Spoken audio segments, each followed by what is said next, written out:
마태복음 13장 11절에서 13절 말씀입니다. 사람들이 너희를 끌어다가 넘겨줄 때 무슨 말을 할까 미리 염려하지 말고 무엇이든지 그때 너희에게 주시는 그 말을 하라. 말하는 이는 너희가 아니요 성령이시니라. 아버지가 형제를 아버지가 자식을 죽는데 내주며 자식들이 부모를 대적하여 죽게 하리라. 또 너희가 내 이름으로 말미암아 모든 사람에게 미움을 받을 것이나 끝까지 견디는 자는 구원을 받으리라. 아멘. 우리가 앞에 10절까지 본 대로 그리스도의 제자들이 끌려가 넘겨짐을 당하는 일하고 복음이 모든 민족에게 증거되는 일이 분리될 수 없는 하나의 일이라는 것이 지금 이 주님 말씀에서 확인이 됩니다. 11절 보십시오. 사람들이 너희를 끌어다가 넘겨줄 때 이 이야기가 아직 안 끝났습니다. 계속 이어지고 있죠. 9절에 너희를 넘겨주겠고 했습니다. 어디다가? 공회. 뭐하냐? 회당에서 매질하고 높은 사람 앞에 선다. 섰을 때 너희가 할 일은, 너희가 거기 서 있는 의미는 고난을 당하는 것만이 아니고 복음을 증거하는 기회를 얻게 되고, 그래서 그 높은 사람도 복음을 듣게 된다. 그래서 이스라엘뿐만 아니라 만국이죠. 이스라엘 밖에 이방입니다. 모든 이방 사람들, 높고 낮은 모든 사람들이 다 그리스도의 복음을 듣게 된다. 아직 여기가 안 끝났습니다. 바로 그때 너희가 그 사람들 앞에서 재판을 받게 되는데 무슨 말을 해야 될까 하고 걱정이 될 것이다.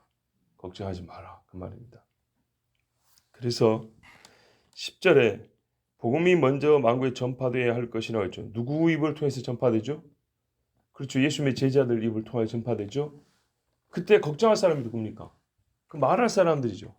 그래서 원래 11절에 앞에 접속사가 그러나가 있습니다. 번역이 안 된 겁니다. 자, 복음이 만국에 전파되어야 하리라. 이것만 10절만, 아니 그렇죠. 10절만 따로 떼면 안 되고 우리가 넘겨지는 상황과 함께 있다고 그랬습니다. 우리가 넘겨지지 않으면 천하의 바울이라도 로마 황제 앞에 못 섭니다. 그리스도인들이 재판에 넘겨지면 여러분 재판관을 만나야 됩니다. 법관을 만나야 된다고요. 이 세상에 높은 사람, 아니면은 여차하면은 시장도 만나야 되고 국회의원도 만나야 되고 그렇습니다. 이렇게 해서 만국의 복음이 전파되는데, 그러다 보니까 어떻게 해요? 걱정이 되죠. 무슨 말을 할까? 내가 거기서 무슨 말 한마디 할 수 있을까? 나보고 그때 복음 증거하라는데, 나를 변호하면서 동시에 복음이 증거돼야 된다는데 내가 입이라도 뻥긋할 수 있을까? 그러나 사람들이 너희를 넘겨줄 때 무슨 말 할까 염려하지 말라. 예, 염려가 되니까 11절에 그러나로 시작합니다. 원래는 번역이 빠진 겁니다. 이게 지금 한 덩어리 말씀인 겁니다. 그러나 너희가 그 넘겨질 때 복음이 증거돼야 되는데, 그 바로 넘겨질 때 무슨 말을 할까 걱정하지 말라. 자, 넘겨주는 이유는 재판하고 판단하고 형벌을 주고자 하려 함인데, 예수님 제자들 같은 경우에는 대부분이 이 배우지 못한 사람들입니다. 또 재판정에 서본 적도 없고 높은 사람들을 만난 적도 거의 없습니다. 자, 이런 입장에서 이 사람들 앞에 서서 대등한 지위도 아닌데 대등한 논쟁을 한다, 또는 논변을 한다, 이거는 있을 수가 없는 이야기입니다. 우리 역시 할 말이 있어도 높은 곳에 있는 힘 있는 사람 앞에 설 때는 말을 못합니다. 자, 그럼에도 불구하고 죄가 없는 사람이 죄인으로 서 있게 되어 있습니다. 사실은 그 재판장에 있는 유일한 의인이라고 볼 수 있습니다. 자, 의인이지만 죄인으로 그 높은 사람과 힘 있는 사람 앞에 서 있습니다. 그것도 협상이 아니라 재판 받는 입장에서 무슨 말을 할 수 있겠습니까? 자, 이때 사람은 본성적으로 자기 무죄함을 변호하고 싶은 마음도 있지만, 거기에 더하여 예수 복음을 전할 기회로 삼다는 것은 현실적으로 경험해 보지 못하면 이거는 실제로는 불가능한 이야기입니다. 그래서 우리 주님이 말씀을 해주신다. 위로 겸 그때 너희에게 지금 준비하온다 되는 게 아니라 능력을 주겠다는 겁니다.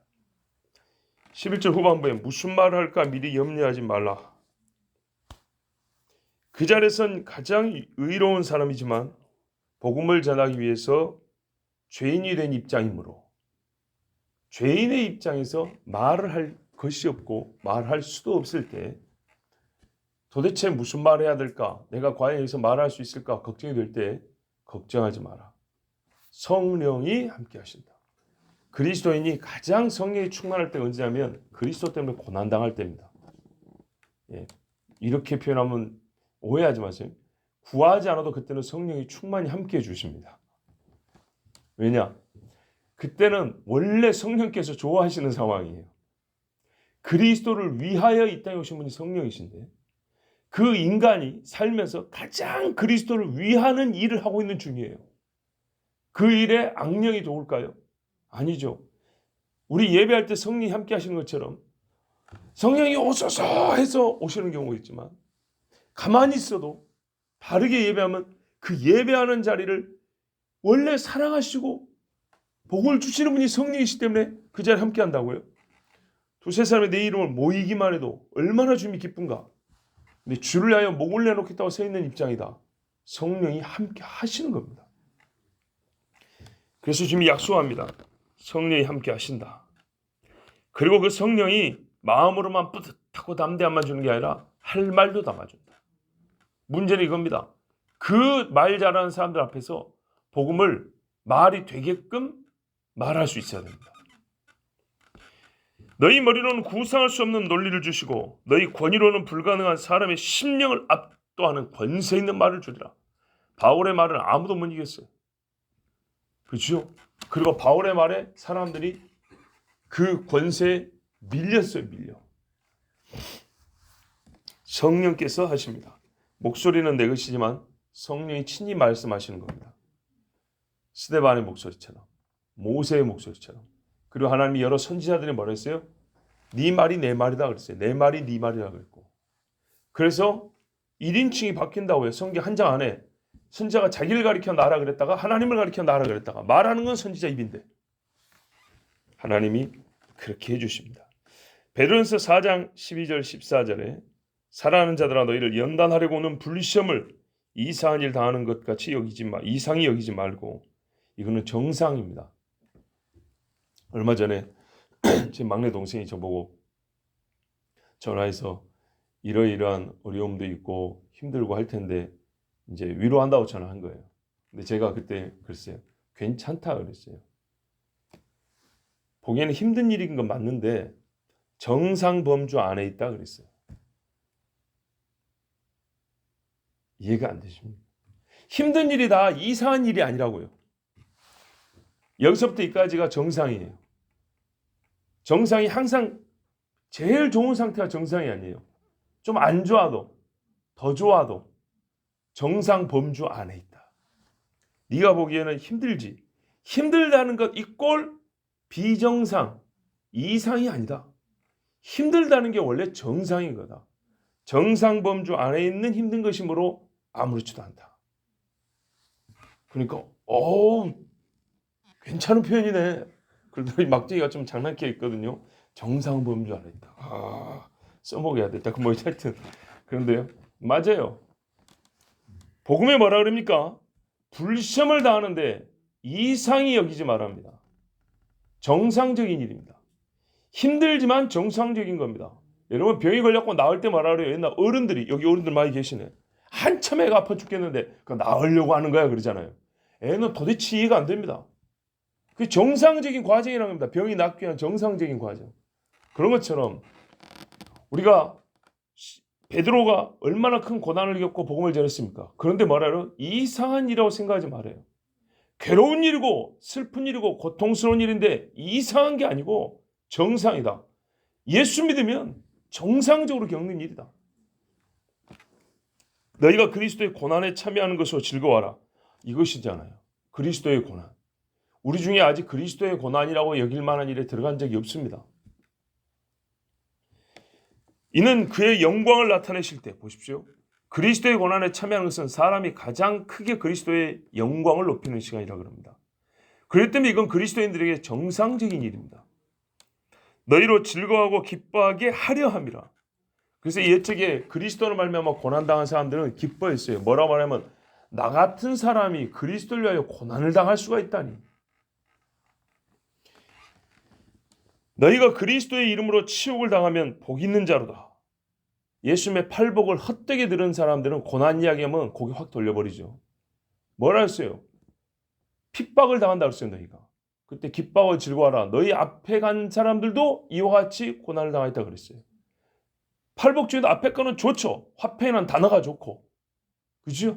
화평케 하는 자는 온유한 자는 앞에 이 단어가 좋은 거예요. 그런데 이 8개가 다 똑같은 말씀이에요. 똑같이 복이 있다는 거예요. 너희가 그리스도의 이름을 치욕을 당하면 복 있는 자로다. 베드로가 예수님 앞에 제대로 배웠어요. 그죠? 선생님한테 제대로 배웠어요. 영광의 영 곧 하나님의 영이 너희 위에 계심이라. 그리스도를 치욕을 당할 때 성령이 계시는데 그때 성령이 어떤 영으로 계시냐? 영광의 영으로 함께 하신다고 그랬어요. 이것을 거절하는 사람은 하나님의 영이 없는 사람이에요. 형제가 형제를 아버지가 자식을 죽는 데 내주며 자식들이 부모를 대적하여 죽게 하리라. 우리가 살면서 사람이 생각할 수 있는 가장 슬픈 일이 여기에 있습니다. 가장 슬픈 일.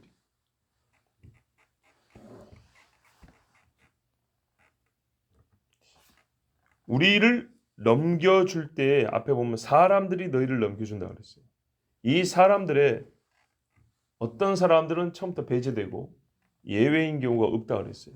누구든지 다 들어갈 수 있다고 그랬습니다. 바로 여기 증거가 있습니다. 형제, 부모, 자식 간에 넘겨준다고 그랬습니다. 그런데요, 이 사랑하는 사람들이 나를 넘겨주는 목적이 뭡니까? 뭐하라고 넘겨줍니까? 가기 싫은 군대 가라고 막 뒤에서 미는 것도 아니죠. 죽는데 넘겨준다 했어요. 대적하여 죽게 하리라. 형제와 부모 자식 간에 마음에 먼저 뭐가 생기면 대적하는 마음이 생긴대요. 대적하는 마음이 생기고 죽으라고 던져줘 버린대요.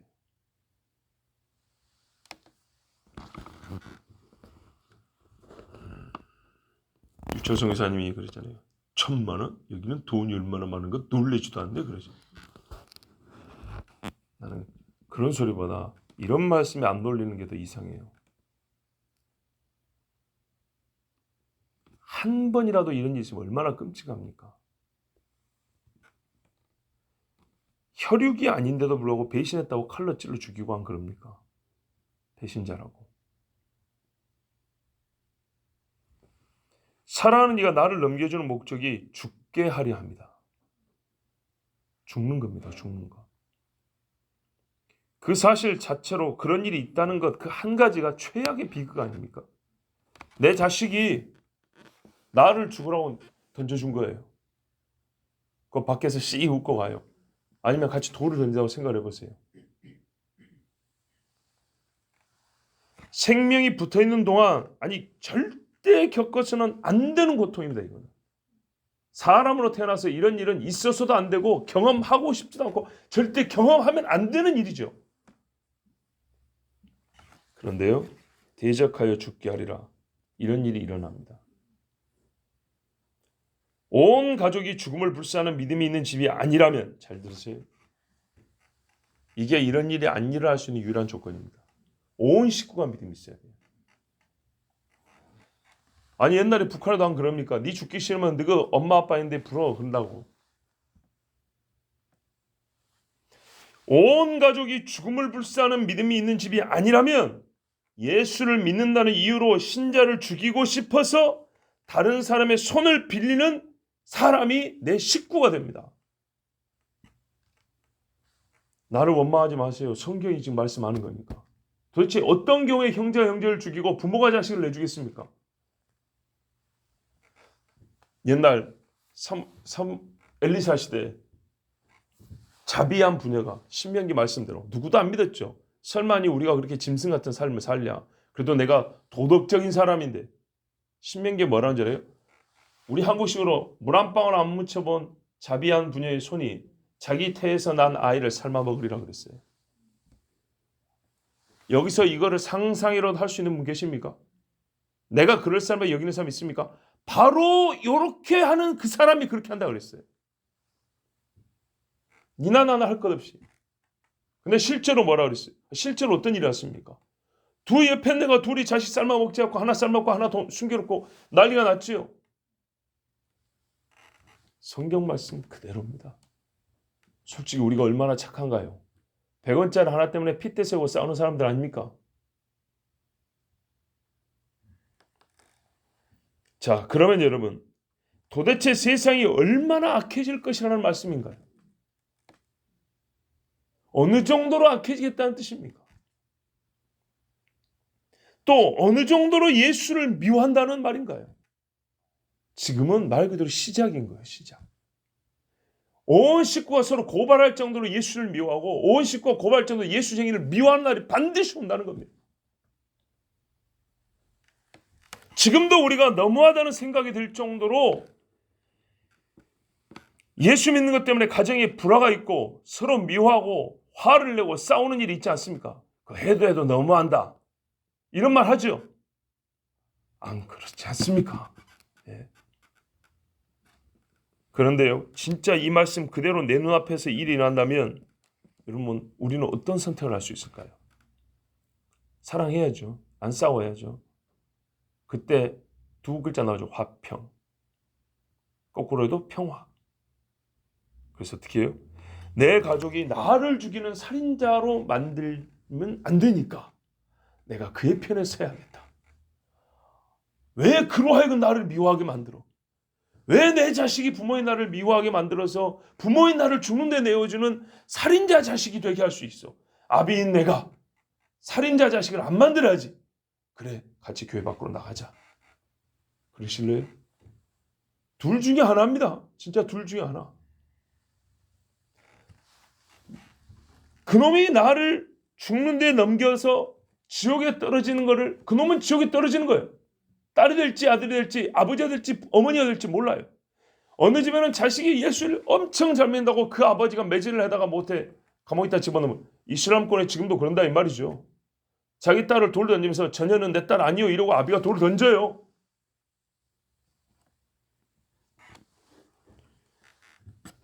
나를 넘기는 그가 지옥에 떨어질 것을 아는 고통과 함께 그래도 내가 그리스도를 위하여 넘겨질 것인가? 내가 알아요. 그가 나를 그리스도를 미워해서 죽는데 넘겨주면 나는 그리스도 때문에 고난받지만 걔는 지옥이에요. 이것 또한 고통이에요. 어느 것 하나도 즐거운 게 하나도 없어요.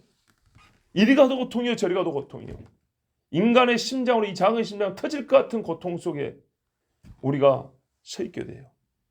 그러나 선택은 둘 중에 하나예요. 분명한 사실입니다.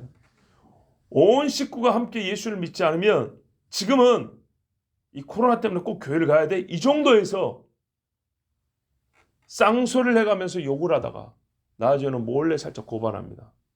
나중에는 대놓고 집에서 나가라고 밥그릇을 던져버릴 겁니다. 경찰을 불러다가 잡아가는 이런 일이 생깁니다. 그런데 문제는 이겁니다. 아이고 그런 일이 있을까? 심정적으로 잘 안 될 것 같죠. 근데 여러분 이제 경험해봐서 알죠. 사람의 심정이 50인데 법이 50이 만들어지면 합해져서 100이 돼버립니다. 순전히 사람이 감정이 100이 돼서 그 100의 일을 하고 싶어서 법을 만드는 게 아니고요. 어느 정도 사람이 악해졌을 때 그 악을 조금 더 바람을 불어올 수 있는 법이 함께 보조를 맞춰서 살짝 올라오면 시너지 효과를 하죠. 불씨하고 휘발유하고 섞어지면 불이 더 큰 원천은 이래서 사람이 더 커져버리는 거예요. 보세요. 안 그래도 예수 믿는 사람들 미워했어요. 근데 코로나가 좀 어쩌고저쩌고 하니까 여기저기서 사람이니까 다 걸릴 수도 있는 거예요. 사실은. 근데 유독 교회가 걸리면 다 죄인 취급한다고요. 유독. 거기다가 이 세상에 악한 법들이 반성경적 법들이 조금씩 더 만드니까 어떻게 해요? 대놓고 지금 교회를 다 문 닫아라 이런 식의 말은 없어요. 그런데 분위기가 어떻게 되죠? 닫았으면 안 갔으면 없었으면 저것들 좀 없어졌으면 이게 점점 수면 위로 나와요. 서로 보조를 맞추면서. 그래서 함께 그거로 가는 거예요. 어느 하나가 100이 되고 영인 것을 끌어당기고 이게 아니에요. 여기저기서 반기독교적이고 반성경적인 것들이 사회 전반에 여기서 10, 저기서 20, 저기서 30, 여기서 10, 여기서 15 이런 식으로 조금씩 자라면서 서로 짝짝짝짝짝 꿀을 맞춘다고요. 그러다 나중에는 예수와 관계된 단 한 가지라도 보이면은 극단적으로 쳐 죽이자 쏘아 나와요.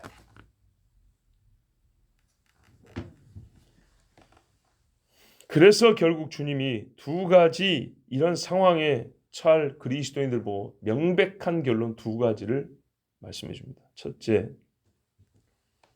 너희가 내 이름 때문에 모든 사람에게 미움을 받을 거다. 모든 사람에게.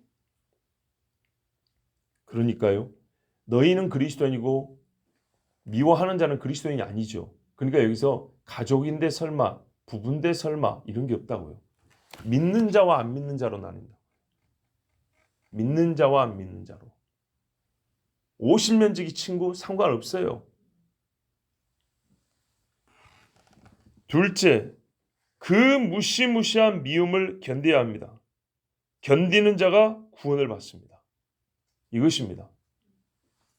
다른 선택 없습니다. 아까 제가 앞에 말씀들을 풀어서 설교할 때 말씀한 게 사실 예수님의 얘기 말씀 다 요약이 되어 있습니다. 첫째, 모든 사람에게 인간이 할 수 있는 최고의 미움을 받을 거고, 둘째, 그 미움을 무마하기 위해서 다른 선택을 한다고 답이 되는 게 아니라 끝까지 견뎌야 한다입니다. 끝까지 견디라는 말씀 앞에 견뎌야 할 일이 몇 가지인가 생각해 보십시오. 제가 지금 이 1절에서 13절까지 설교하면서 계속 반복하는 말씀하면 한 절씩 떼어서 읽지 말아야 했어요. 10절에 복음이 먼저 만국에 전파됩니다. 주님 오시기 전까지 복음이 만국에 전파된다. 이거 하나 떼어서 이것은 분명히 사실인데 떼어서 하면 이 전체로서의 우리가 견뎌야 될 덩어리에서 많이 할인 세일이 돼버려요. 이게 다 묶여서 우리가 견뎌야 될 일이에요.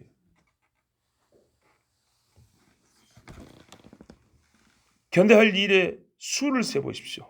그리고 그 하나하나의 무서움과 강함과 이 육과 심정이 또 심장이 견디기 매우 어려운 일이라는 것을 두 번 말할 필요가 없습니다.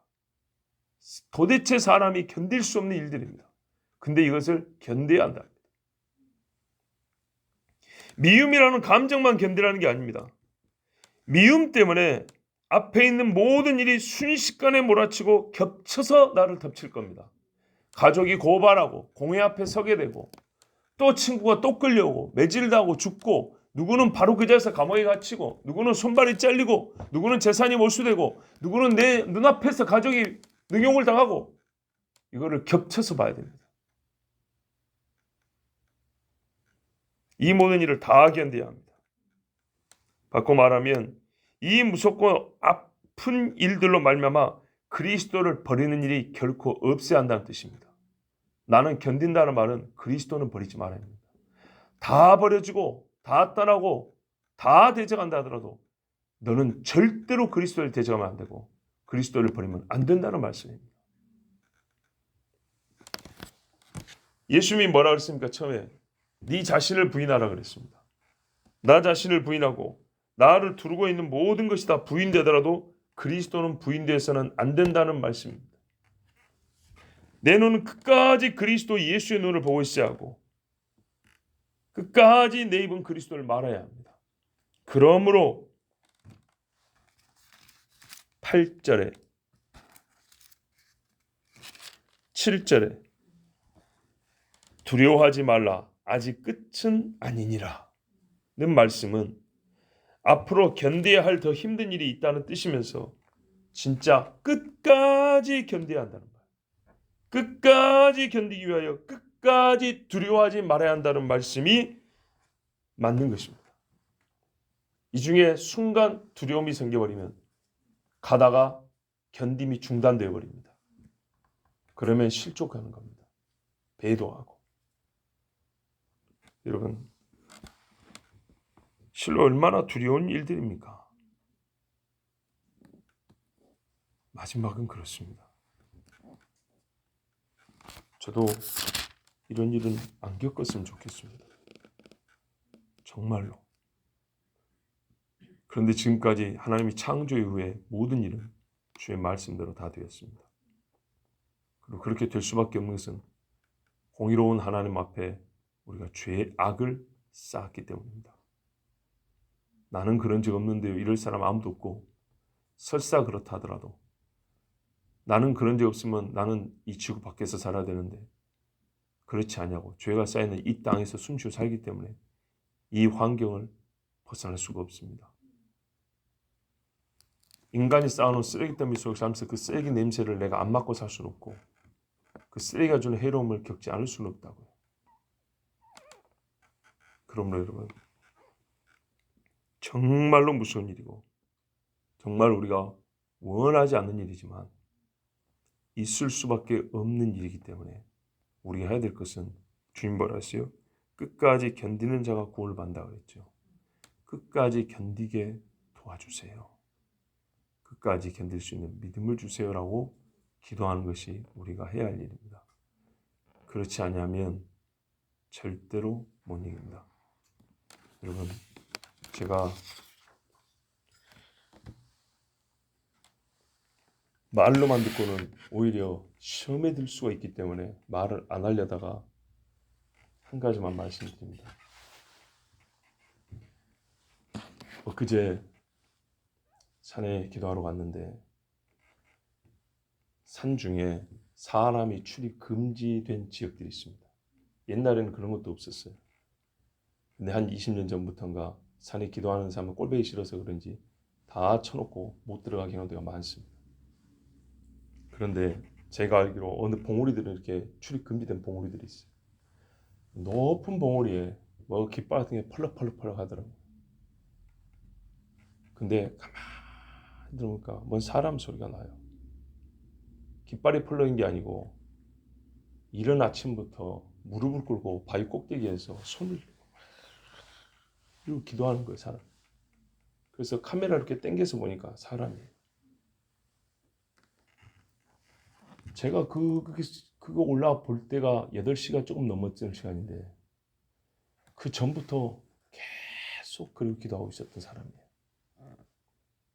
얼마나 은혜가 되는가, 정말로 얼마나 은혜가 되는가. 잠깐 쉬려다가 화답을 해야겠다. 찬송 한 곡 부르고 보니까 있는 거예요. 그래서 조금 이제 쉬고 가려다가 화답을 해야 돼 싶어가지고 거의 비슷한 높이의 봉우리로 올라갔어요. 여기는 산행이 허락된 봉우리, 거기는 안 된 봉우리. 그러니까 사람 없는 데서 산다고 거기 산 것 같아요. 거의 비슷한 높이에서 700m 넘는데 서로 마주 봤어요. 마주보고 바로 밑에 절이 있으니까 그런지 이분은 큰 소리를 하는 게 아니에요. 보통 소리니까 아침에 고요하니까 소리가 들려요. 살짝 들린다. 근데 화답을 해야 되니까 당신만 혼자 있는 게 아닙니다. 그래서 크게 쫙 부르면서 화답을 했다고요. 그리고 같이 기도를 했다고요. 물론 저의 기도는 짧고 그분의 기도는 엄청나게 길고 훨씬 더 하나님 앞에 간절하죠. 그리고 내려왔는데 문자가 왔어요. 5인 이상 소모임 금지. 가슴이 철렁하죠. 내일 모레 성탄절인데. 근데 희한하게 마음에 그렇게 다른 때보다 정말 조치는 급하고 큰데 마음에 그렇게 급한 느낌이 별로 안 들었어요. 약간 이거 어떻게 할까 구상을 하다가 조금 있다가 어떤 분한테 그랬어요. 보니까 이게 사적 모임이라고 돼 있는데 교회 예배가 사적 모임인가? 사적이란 말 절대 이렇게 안 쓴다. 그랬더니 또 조금 있다가 종교 활동은 예외랍니다 하고 문자가 왔어요. 그 순간 제가 뭐가 떠오른지 아십니까? 그분이 떠올랐어요. 그분이. 무슨 말씀이냐면 제가 전에 이런 말씀 드린 적 있죠. 급박하고 어려운 일이 있을 때 별일 없을 거야. 곧 있으면 또 지나가. 너무 그렇게 민감하게 생각할 필요 없어. 이런 분들 계세요. 근데 보통 그런 분들 기도 안 해요. 근데 이제 문제는 뭐냐면요. 이게 사람 신앙이 안 크고 철이 없다는 게거든요. 진짜 별일 없이 지나가는 경우가 있어요. 그럼 봐, 별일 없이 지나간다니까 이런다고요. 근데 누군가 기도한 응답으로 별일 없이 지나가게 됐다는 걸 몰라요. 에스더와 모르다 당시에 유대인들 다 죽게 생겼어요. 그런데 에스더가 궁에서 죽으면 죽으라고 한 것을 모르고 그걸 지나가고 혜택만 누린 사람이 있어요. 대부분 기도 열심히 했는데 모르게 말 듣고 막 기도하고 했는데 그 중에 진짜 철딱선이는 혼자 띵가띵가 놀다가 같이 혜택만 누린 거예요. 왜? 유대인이니까. 나 별일 없을 줄 알았어. 이런 말한 사람들. 근데요. 교회는 사적 모임이 아니라는 생각, 이건 나의 하나의 어떤 논리지만 실제로는 얼마나 이게 위험한 순간입니까? 공적으로 발표 안 되면 처음에 봤을 때는 애매하게 돼 있는 거예요. 교회를 끼인 건지 안 끼인 건지 알쏭달쏭하게 돼 있어요. 근데 주에 종교활동 금지라는 말이 이제 몇 시간 있다 들려왔을 때 그분이 떠올랐는데 그거였어요. 나로 하여금 그 아침에 산에 가서 기도한 것은 내 기도가 하나님 앞에 뭐 큰 가치가 있는 기도라서가 아니고 그보다는 내 눈으로 그를 보게 하려고 나를 보내셨구나. 그를 보게 하려고. 봐라. 저렇게 기도하는 사람이 있다. 봐라. 너희 이 땅에서 무언가 어려운 일들이 해결되고 풀어질 때 너희는 운이 좋았거나 어떤 정치적인 계산에 의해서 이번에는 교회를 좀 뺐나 보다 뭐 이런 식으로만 생각을 하지. 하늘을 향하여 손을 들고 주의를 무릅쓰고 육체의 고통을 감내하면서 힘을 다하여 기도했던 사람이 있다는 걸 누가 알겠냐? 누가 이 산꼭대기에서 새벽부터 와서 무릎 꿇고 바위에서 막 몸을 흔들면서 얼마나 아픈 이렇게 기도한 사람이 그걸 누가 알고 누가 보겠냐? 나는 보고 나는 듣는다. 그것을 표현하자면 나보고 증언 좀 하라고. 물론 저 혼자 갔던 건 아닙니다. 내 입장에서는 그렇게 해석이 됐어요. 한인관이 기도가 큰 게 아니고 한인관이가 하나님 앞에 기도해서 내가 들었다 그런 의미로는 나는 그렇게 생각하죠. 믿음이 없어서 하나님이 내 기도 안 들은다 그런 말이 아니고 진짜 나 같은 사람이 아무것도 아닐 정도로 진짜 하나님 앞에 무명하지만 아무도 모르지 않는 곳에서 하늘만을 향하여서 간절히 부르짖는 진짜 엘리야 같은 사람이 있더라 그 말이에요. 저런 사람이 저렇게 기도하니까 듣는 거지. 대충 폼만 잡는 기도 내가 들을 줄 아냐?